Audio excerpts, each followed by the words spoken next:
Hello दोस्तों, आप सबका एक बार फिर से स्वागत है मेरे YouTube चैनल जोवियल पाइथन में। आज की क्लास में हम डिस्कस करेंगे लूप के बारे में। देखेंगे कि लूप क्या होता है और इसको अपने प्रोग्राम के अंदर कैसे यूज करते हैं।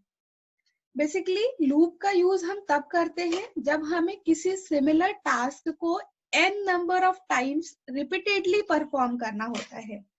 बेसिकली आपका जो लूप है वो काउंटर का काम करता है कि वो जो टास्क है जिसको आपको परफॉर्म करना है वो आपने कितनी बार परफॉर्म किया है। किसी भी लूप को चलाने के लिए आपको 3 स्टेप्स परफॉर्म करने होते हैं। सबसे पहले है आपका इनिशियलाइजेशन। इनिशियलाइजेशन का मतलब है कि जो काउंटिंग करेंगे आप कि कितनी बार आपने वो टास्क को परफॉर्म किया है, वो काउंटर शुरू कहाँ से होगा, वो स्टेप कहलाता है आपका इनिशियलाइजेशन। उसके बाद है कंडीशन।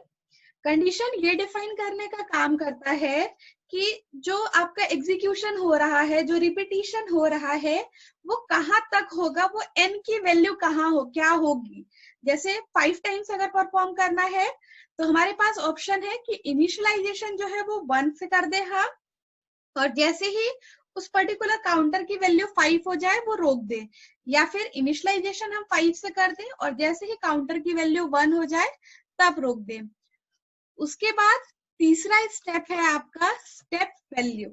स्टेप वैल्यू का मतलब है कि जब एक बार हमने अपनी वैल्यू को इनिशियलाइज किया, तो जब वो टास्क परफॉर्म हो गया तो उसके बाद जो काउंटर के तौर पे हम लोगों ने वेरिएबल का यूज किया है, वो अपनी वैल्यू को कितना इंक्रीमेंट या कितना डिक्रीमेंट करेगा कि वो नेक्स्ट वैल्यू पे पहुंचे।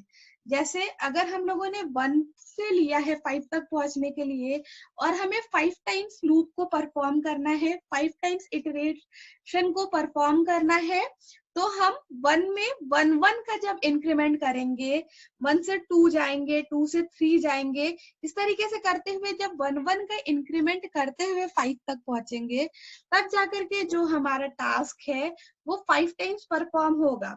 इवन हम अगर चाहें तो 1 से लेकर के 10 जाने के बाद 1 के बाद 3 भी आ सकते हैं, फिर 5 आ सकते हैं, फिर 7 आ सकते हैं।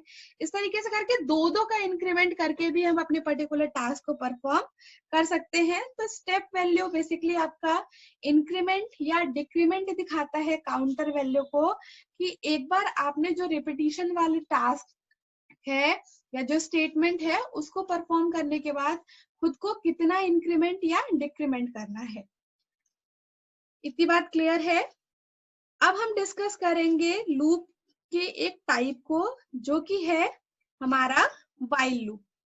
व्हाइल लूप जो है वो उसकी बॉडी के अंदर लिखे हुए स्टेटमेंट्स को तब तक रिपीट करता रहता है जब तक कि वो ट्रू है।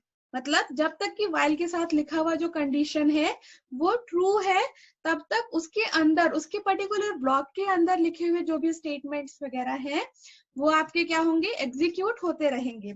जैसे ही व्हाइल के अंदर लिखा हुआ कंडीशन जो है वो फॉल्स हो जाएगा, आपका इंटरप्रेटर ऑटोमेटिकली उस लूप से बाहर आ जाएगा। अगर हम सिंटेक्स की बात करें व्हाइल लूप के, तो व्हाइल लूप के सिंटेक्स में होता है सबसे पहले इनिशियलाइजेशन।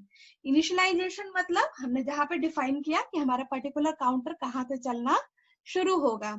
उसके बाद है व्हाइल का कंडीशन। व्हाइल का कंडीशन है यहाँ पे कहाँ तक जाने के लिए जो कि डिफाइन करेगा वो। अब जैसे मान लीजिए कि हमें 1 लिया, हमने इनिशियलाइजेशन में लिख दिया i इक्वल्स टू 1, मतलब हमने काउंटर लिया है जो कि i नाम से है और उसकी वैल्यू कर दिया है क्या, 1, और हमने व्हाइल में लिखा condition while i is less than 5, मतलब जब तक कि i की वैल्यू लेस देन 5 है तब तक करते रहो। अब i की वैल्यू है 1 जब चेक करने आएगा व्हाइल के साथ तो i इज लेस देन 5 है, मतलब 1 इज लेस देन 5 है, तो आपका कंडीशन क्या होगा, ट्रू हो जाएगा। तो जैसे ही कंडीशन ट्रू होगा आपका इंटरप्रेटर जो है वो स्टेटमेंट को एग्जीक्यूट कराना शुरू कर देगा। और एक बार जब आप व्हाइल लूप की ब्लॉक के अंदर कंडीशन ट्रू होने के साथ एंटर कर गए तो तब तक बाहर नहीं आ सकते जब तक कि व्हाइल के अंदर लिखा हुआ जो कंडीशन है वो फॉल्स नहीं हो जाता। अब स्टेटमेंट एग्जीक्यूट कर दिया। अगर हमने स्टेप वैल्यू नहीं लिखा तो क्या होगा, स्टेप वैल्यू एग्जीक्यूट कराने के बाद फिर से हमारा ये जाएगा और देखेगा कंडीशन। तो अभी क्योंकि हम लोगों ने आई जिसको कि 1 से इनिशियलाइज किया था उसको चेंज नहीं किया है, तो फिर से आई की वैल्यू 1 ही होगी। तो फिर से ये चेक करेगा 1 इज लेस देन 5 और ये इनफाइनाइट लूप होता रहेगा। क्यों? क्योंकि 1 इज लेस देन 5 कंडीशन जो है वो ट्रू है, तो ये बार बार आपस में ही घूमता रहेगा और क्या होगा, 1 is less than 5 condition true statement print कराएगा, फिर 1 is less than 5 condition true statement print कराएगा, एंड सो ऑन। इसी तरीके से वो कंटिन्यू चलता रहेगा। इस इनफाइनाइट लूप की प्रॉब्लम को हटाने के लिए हम क्या करते हैं, स्टेप वैल्यू लगा देते हैं, जिससे कि वो वैल्यू इंक्रीमेंट होने के बाद एक पर्टिकुलर मोमेंट ऐसा आता है जब हमारा जो पर्टिकुलर कंडीशन है वो फॉल्स हो जाता है। जैसे मान लीजिए हम लोगों ने लिख दिया i equals to i plus 1, उससे क्या होगा, एक बार i की वैल्यू 1 से इनिशियलाइज हुई, 1 इज लेस देन 5 हुआ, उससे ट्रू हुआ और व्हाइल ब्लॉक के अंदर आया। व्हाइल ब्लॉक के अंदर आने के बाद स्टेटमेंट एग्जीक्यूट कराया और i की वैल्यू अब अपग्रेड हो गई 1 से कहा 2 पे। तो जब 2 पे चला गया तो 2 is less than 5 condition true है, फिर नीचे आएगा स्टेटमेंट एग्जीक्यूट कराएगा, स्टेप वैल्यू काम करेगा, अब 2 से क्या हो जाएगा, 3 हो जाएगा। तो 3 होने के बाद फिर वो जाएगा कंडीशन को चेक करेगा, 3 is less than 5, same process, 4 is less than 5, same process, 5 is less than 5, condition क्या हो जाएगा, फॉल्स आ जाएगा, आपका इंटरप्रेटर बाहर आ जाएगा और आपके प्रोग्राम का एग्जीक्यूशन क्या हो जाएगा, खत्म हो जाएगा। इतनी बात क्लियर है? चलिए, तो अब इस चीज को और अच्छे से समझने के लिए हम लोग क्या करते हैं, एक छोटे से प्रोग्राम को देखते हैं। हम क्या करते हैं, बेसिकली 5 बार हेलो प्रिंट कराने की कोशिश करते हैं। अब हमें 5 बार हेलो प्रिंट कराना है। अगर हम लोग अभी लूप के बारे में नहीं डिस्कस किए होते तो हमारे पास ऑप्शन क्या होता, 5 बार प्रिंट स्टेटमेंट लिखो और 5 बार हेलो लिखो। तो उस चीज को किस तरीके से हम रिमूव कर सकते हैं, हम क्या करेंगे, सबसे पहले एक ले लेंगे i और उसकी वैल्यू को कर दिए 1। ठीक है, i ले लिया और i की वैल्यू को कर दिया 1। ये स्टेप क्या हो गया आपका, ये स्टेप आपका हो गया लूप के इनिशियलाइजेशन का। इनिशियलाइजेशन का मतलब आपने एक डिफाइन कर दिया कि जो आपका काउंटर है वो कहाँ से चलना शुरू होगा, 1 से। उसके बाद आपने लिखा while i is less than और equal to 5, मतलब आपने क्या डिफाइन कर दिया, आप एक कंडीशन डिफाइन कर दिया कि जो while के अंदर लिखे हुए स्टेटमेंट्स हैं वो आपके कहाँ तक एग्जीक्यूट करेंगे, तब तक एग्जीक्यूट करेंगे जब तक कि i की वैल्यू 5 नहीं हो जाती। जैसे ही i की वैल्यू 5 से 6 होगी, आपका जो इटरेशन हो रहा है वो आपका क्या हो जाएगा, ब्रेक हो जाएगा और आपका प्रोग्राम टर्मिनेट हो जाएगा। अब हम अपने लूप की बॉडी को डिफाइन करेंगे। तो बॉडी में हम लिखते हैं i double quotes equals to print hello, क्योंकि हमें हेलो प्रिंट कराना है, और 1। उसके बाद नेक्स्ट हम क्या करेंगे, अपने स्टेप वैल्यू वाले तो देखेंगे। तो यहाँ पे हम स्टेप वैल्यू के लिए i की वैल्यू को बाय 1 इंक्रीमेंट कर रहे हैं। क्यों? क्योंकि हमें 1 से चलना है, 5 तक पहुंचना है, टास्क को 5 टाइम्स परफॉर्म करना है। तो बाय 1 अगर हम इंक्रीमेंट करेंगे तो हमारा क्या हो जाएगा, 5 टाइम्स ये एग्जीक्यूट करेगा। तो ये स्टेप क्या हो गया आपका, स्टेप वैल्यू। तो अभी हम लोगों ने जिस तरह से देखा कि किसी भी लूप को चलाने के लिए हमारे 3 स्टेप्स होते हैं।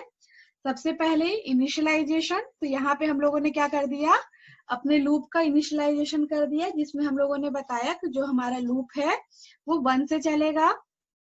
उसके बाद हम लोगों ने कंडीशन डिफाइन किया, जिसमें कि हम लोगों ने बताया कि 1 से लेकर के 5 तक चलेगा और टास्क क्या परफॉर्म करना है, इसे 5 टाइम्स हेलो प्रिंट कराना है। आई जो है वो हमारा एज अ काउंटर काम कर रहा है, जिसकी value time to time change हो रही है। और वो वैल्यू चेंज कैसे हो रही है, स्टेप वैल्यू के रेफरेंस में। मतलब पहले आई की वैल्यू 1 होगी, 1 होने के बाद ये कंडीशन जो होगा वो ट्रू होगा। क्यों? क्योंकि 1 इज लेस देन 5। जैसे ही 1 इज लेस देन 5 होगा, यहाँ पे आई की value 1 equals to hello print हो जाएगा। और क्योंकि हमारे पास एंटर कर गया है व्हाइल लूप के अंदर हमारा इंटरप्रेटर, तो जब तक कि ये कंडीशन फॉल्स नहीं हो जाता तब तक वो क्या होगा, आपका यहाँ से एग्जिट भी नहीं करेगा। तो नेक्स्ट टाइम पे क्या हो जाएगा, आई की वैल्यू हो जाएगी 2। आई की वैल्यू 2 होने के बाद ये फिर से आएगा यहाँ पे और चेक करेगा 2 इज लेस देन 5। फिर कंडीशन ट्रू होगा, नीचे आएगा, अब प्रिंट करेगा 2 इक्वल्स टू हेलो। फिर नीचे आएगा, आई की वैल्यू एक इंक्रीमेंट करेगा, क्या हो जाएगा, 3 हो जाएगा। फिर 3 is less than 5, 4 is less than 5, 5 is less than equals to 5, condition true. और नेक्स्ट हो जाएगा 6 is less than equals to 5, condition false. तो जैसे ही कंडीशन फॉल्स हो जाएगा हमारा लूप क्या हो जाएगा, वो टर्मिनेट कर जाएगा। और क्योंकि उसके आगे हम लोगों ने कुछ नहीं लिखा है तो हमारा प्रोग्राम भी टर्मिनेट कर जाएगा।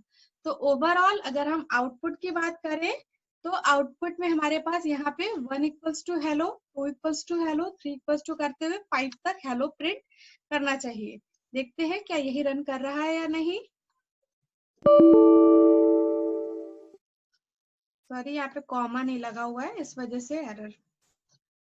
सेव किया, रन कराते हैं। क्या आ गया हमारा, 1 equals to hello, 2 equals to hello करते हुए 5 तक हेलो। तो इस तरीके से आपका एक बेसिक सा व्हाइल लूप का प्रोग्राम रन करता है। इसी तरीके से आपको कोई भी टेबल प्रिंट कराना हो, कोई भी पर्टिकुलर सीरीज प्रिंट कराना हो, या कोई भी ऐसा टास्क जो आपको मल्टीपल टाइम्स परफॉर्म करना हो, वो कर सकते हैं। फॉर एग्जाम्पल, आप चाहें तो होमवर्क में 10 अलग अलग नंबर लेने के बाद उसको इवन और ऑड चेक कर सकते हैं। मतलब पहला नंबर लीजिए, चेक कीजिए कि वो इवन है या ऑड। फिर दूसरा नंबर लीजिए, चेक कीजिए वो इवन है या ऑड। तीसरा नंबर लीजिए, चेक कीजिए वो इवन है या ऑड। या फिर आप दूसरा प्रोग्राम भी बना सकते हैं जिसमें आप 10 नंबर लेने के बाद ये काउंट कर सकते हैं कि उसमें से कितने नंबर जो है वो 5 के मल्टीपल हैं। इस तरीके के बहुत ही छोटे छोटे से प्रोग्राम आप अपने प्रैक्टिस के रूप में कर सकते हैं। आपको ये वीडियो कैसा लगा ये मुझे कमेंट सेक्शन में लिख करके बताइएगा। अगर आपको पसंद आए तो लाइक बटन को प्रेस कीजिएगा, और अगर अभी तक आपने मेरे इस चैनल को सब्सक्राइब नहीं किया है तो चैनल को सब्सक्राइब कीजिएगा। Thank you.